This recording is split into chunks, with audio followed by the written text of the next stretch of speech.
One day at a busy airport, the passengers on a commercial airliner are seated waiting for the pilot to show up so they can get underway. The pilot and co-pilot finally appear in the rear of the plane and begin walking up to the cockpit through the center aisle.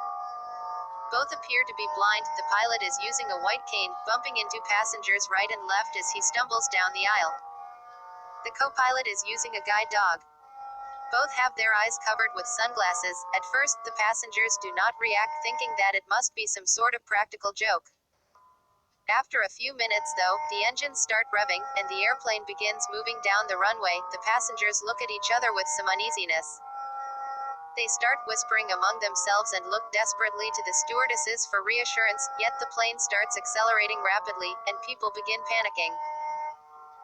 Some passengers are praying, and as the plane gets closer and closer to the end of the runway, the voices are becoming more and more hysterical. When the plane has less than 20 feet of runway left, there is a sudden change in the pitch of the shouts as everyone screams at once.